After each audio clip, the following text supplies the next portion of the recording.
Hello everyone, welcome to Brother Zaro Comedy today. I thank you all for joining me in this. Today is gonna be a kind of broadcast. I've not been posting video for a while because of what is happening back home in Nigeria is really affecting me. And today, Nnamdi Kalo was sentenced to life imprisonment, was unlawfully sentenced to life imprisonment, who the Nigerian youth or the concerned youth from Southeast are saying no to this judgment. First of all, High Court and Supreme Court in Nigeria, which one is greater? The Supreme Court have dismissed this case and even fined federal government to pay Nnamdi Kanu fine, but up till now they've not paid it. And Nnamdi Kanu was unlawfully brought back from Kenya to face this trial, which the Supreme Court has also affirmed that he did not jump bail. This sentence is unlawful. Coming to the judge, James Omotosho, I'm highly ashamed of him. He cannot even read out the judgment well. What type of school did he attend? You people are disgracing Nigeria globally. In terms of Bible, he quoted and used it to affirm the life sentencing and not death. You don't know Bible. You're not a Christian. You guys use Bible to do a lot of things. A criminal can say that what he's doing is right and also quote the Bible passage to back it up. Even Satan quotes Bible. Let me go to where you read before you sentence Nnamdi Kanu unlawful, which is not going to stand. You read Matthew 23:23. Let me read it and tell you what that place is saying. Woe to you, scribes and Pharisees, hypocrites, for you pay tithes of mint and anise, and come in and have neglected the weightier matters of the law, justice and mercy and faith. These you ought to have done without having others undone. You finish reading this thing and you say that because of the mercy that was mentioned there, you're gonna sentence him to life imprisonment instead of death. There is no difference, and this judgment is not going to stand.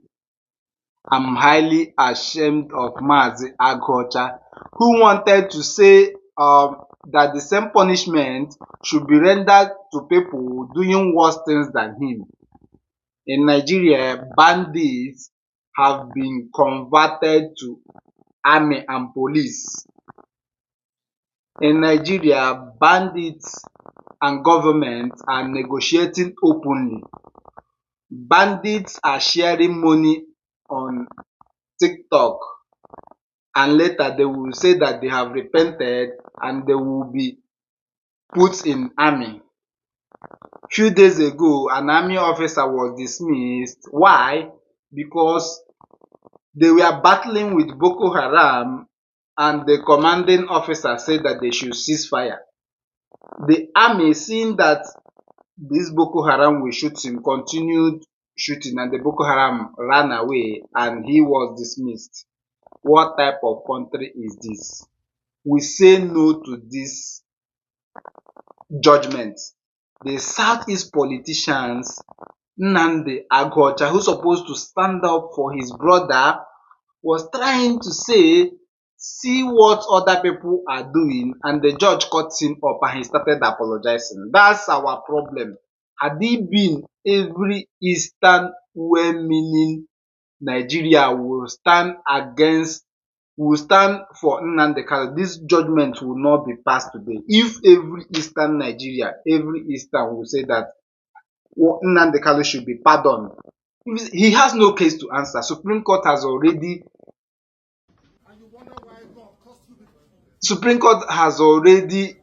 ended this case and fined Nigeria.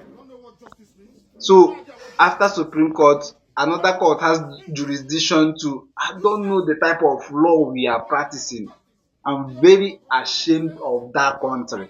That's why Nnamdi Kanu has been saying we need a division. If Nigeria is good, nobody will say that we need a division.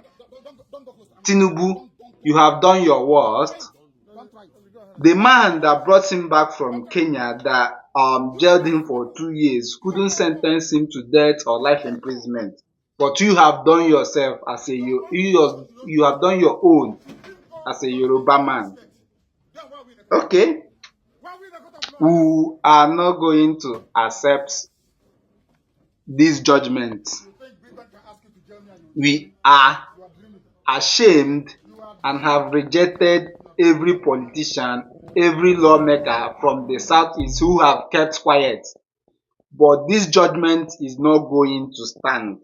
Nnamdi Kanu must be freed and negotiated with. There will be a political solution to this. We cannot sit and wait for this judgment to be carried out.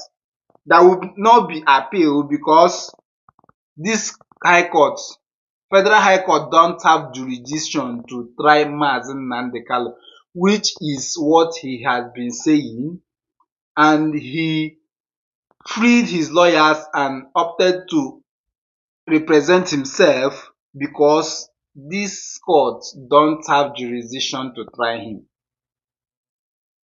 Even bringing him back from Kenya is illegal because it was Nigerian army and police that came to his house in Ibeku and bombed and killed people and killed his parents while he fled. He was in his house. If you wanted to arrest him, you should have just arrested him or wait for him to come to court. He's not running, he's coming to court. Why did you go and attack him and kill innocent people? Since what Nnamdi Kanu is saying is very clear, since there is no equity, there is no law, lack of judgment, that the Nigerians should be divided. If the leaders are people that are very intellectually inclined, they will call him on a table and negotiate with him. Someone to seek separation from a country is not against the law. You have the right for self-determination. Nigeria, this will not work. This judgment is not going to stand. This judgment is not going to stand. This judgment delivered today, 20th of October, is exposing Nigeria to the world. See what is happening in the northeast. North, Donald Trump have been saying he's coming to rescue Nigeria. You guys are not talking about how to make the country better, but you guys are converting terrorists to army. There's no security in Nigeria. Nothing is working in that Britain pocketed country, which our independence is not totally free. If we are totally free from independence and someone is seeking for division, you come, put it in the law, put it in vote. People that want Biafra should vote. It's not wrong for someone to say, I want my own country. If they vote, we did not achieve that maximum vote to form a country. We will now stay in the country, and the things that he's been agitated for will be done, not sidelining one part or sidelining eastern part of Nigeria. As I said before, we are ashamed of Agocha for apologizing to the judge for saying that people that are doing similar things are pardoned. Governor Ibori, who stole money when he was a governor, was pardoned by Buhari. There is even the worst terrorists in Nigeria have been pardoned. What have Nnamdi Kanu done? Leave my people, let me go. Biafra is a great nation and must come to stand. Thank you so much. Bye. I'm so sad by the judgment, and it's not going to stand. See you in my next video. Bye.